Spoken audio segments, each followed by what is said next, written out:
आकाशवाणी का ये पटना केंद्र है। प्रस्तुत है मुंगेर जिले की हलचल।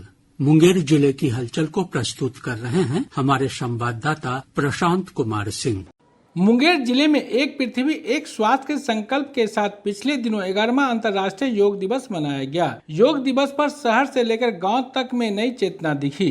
हर जगह सुबह की शुरुआत योगासनों से हुई। बिहार योग विद्यालय के प्रांगण से लेकर गंगा तटों पर योग दिवस की धूम रही। लोगों ने सामूहिक योगाभ्यास कर स्वास्थ्य जीवन के लिए योग को दिनचर्या में शामिल करने का संकल्प लिया। भगवान जगन्नाथ की रथ यात्रा शहर के बड़े महावीर मंदिर और कष्टर्नी घाट स्थित जगन्नाथ मंदिर से निकाली गई। फूलों से सजे रथ पर विराजमान भगवान जगन्नाथ का श्रृंगार लोगों को आकर्षित कर रहा था। बड़े महावीर स्थान से महंत घनश्याम दास के नेतृत्व में भगवान जगन्नाथ की रथ यात्रा निकाली गई। इसमें महापौर कुमकुम देवी और राज्य अल्पसंख्यक आयोग के सदस्य राजेश जैन ने भगवान जगन्नाथ के जयकारे के बीच रस्सी खींचकर रथ को रवाना किया।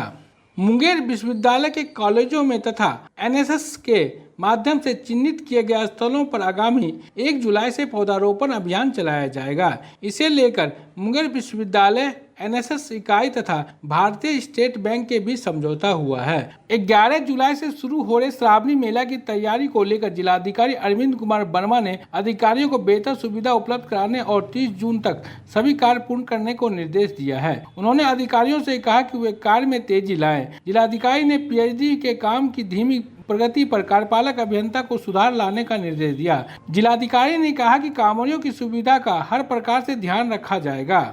पूर्व रेलवे के मालदह मंडल प्रशासन ने आगामी 11 जुलाई से शुरू हो रहे श्रावणी मेला की तैयारी जोर शोर से शुरू कर दी। 4 जोड़ी श्रावणी मेला स्पेशल ट्रेन चलाने का फैसला किया गया है। इसमें एक ट्रेन का परिचालन मुंगेर के रास्ते सुल्तानगंज देवगढ़ के लिए होगा। रेलवे ने इसकी समय सारणी जारी की है। मालदह मंडल के डीआरएम मनीष कुमार गुप्ता ने बताया कि 8 ट्रेनों का सुल्तानगंज में ठहराव दिया गया है। उप मुख्यमंत्री सम्राट चौधरी ने कहा कि सरकार का ध्यान मुंगेर तथा भागलपुर के विकास पर अधिक है। उन्होंने बताया कि मुंगेर में एयरपोर्ट का विकास होगा। इसके अलावा मुंगेर से भागलपुर के बीच गंगा एक्सप्रेस के निर्माण पर भी सहमति बन गई है। उन्होंने बताया कि बांका होते हुए हल्दिया तक जाने वाली सड़क जो रक्सौल से हल्दिया तक जाएगी, जो मुंगेर और भागलपुर क्षेत्र से होकर गुजरेगी। उन्होंने कहा कि जिले में सभी स्थानों पर छठ घाट का निर्माण कराया जाएगा। इसके अलावा अगवानी घाट से सुल्तानगंज के बीच बन रहे सड़क पुल पर पटना उच्च न्यायालय के आदेशानुसार सुपर स्ट्रक्चर तैयार कर निर्माण कराया जाएगा। इसके अलावा सुल्तानगंज में शिव भक्तों की सुविधा को ध्यान में रखते हुए रेलवे से 17 एकड़ जमीन बिहार सरकार ने प्राप्त किया है। इस पर शिव भक्तों की सुविधा के लिए आधारभूत सुविधा उपलब्ध कराई जाएगी।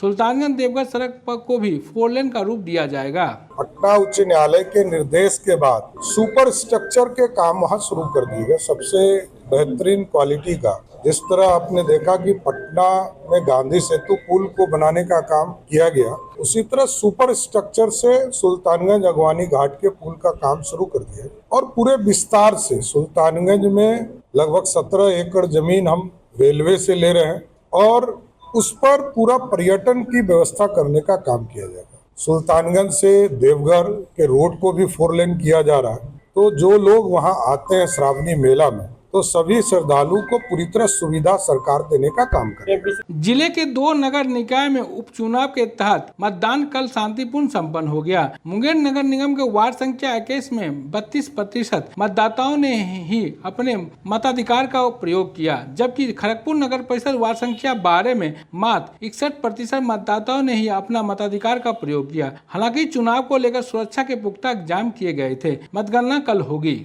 उत्तराखंड के हरिद्वार में 23 से 25 जून के बीच संपन्न राष्ट्रीय ताइक्वांडो प्रतियोगिता में मुंगेर के धर्मवीर कुमार और अनन्या ने पदक जीतकर मुंगेर और बिहार को गौरवान्वित किया है। जिला ताइक्वांडो संघ के सचिव निखिल कुमार ने बताया कि मुंगेर के 3 खिलाड़ियों ने राज्य स्तरीय ताइक्वांडो प्रतियोगिता में हिस्सा लिया। इसमें 2 खिलाड़ियों ने पदक प्राप्त कर राष्ट्रीय प्रतियोगिता में अपना स्थान सुनिश्चित किया। इसमें जूनियर बालक वर्ग में धर्मवीर कुमार ने कांस्य पदक और इंडिविजुअल स्पर्धा में जूनियर बालिका वर्ग में अनन्या ने रजत पदक प्राप्त किया। लोकसभा चुनाव से जुड़े आचार संहिता उल्लंघन के एक मामले में उप मुख्यमंत्री सम्राट चौधरी सहित कुल 5 के खिलाफ आरोप गठित किया गया। वर्ष 2014 में तारापुर के तत्कालिक प्रखंड विकास पदाधिकारी शंकर प्रसाद सिंह ने तारापुर थाना में आचार संहिता उल्लंघन के मामले में 8 लोगों पर नामजद प्राथमिकी दर्ज कराई थी। इस मामले में उप मुख्यमंत्री सहित सभी 5 आरोपित मुंगेर के अपर मुख्य अधिकारी प्रथम पंकज कुमार के न्यायालय में उपस्थित हुए। अभी आप सुन रहे थे मुंगेर जिले की हलचल। मुंगेर जिले की हलचल को प्रस्तुत कर रहे थे हमारे संवाददाता प्रशांत कुमार सिंह।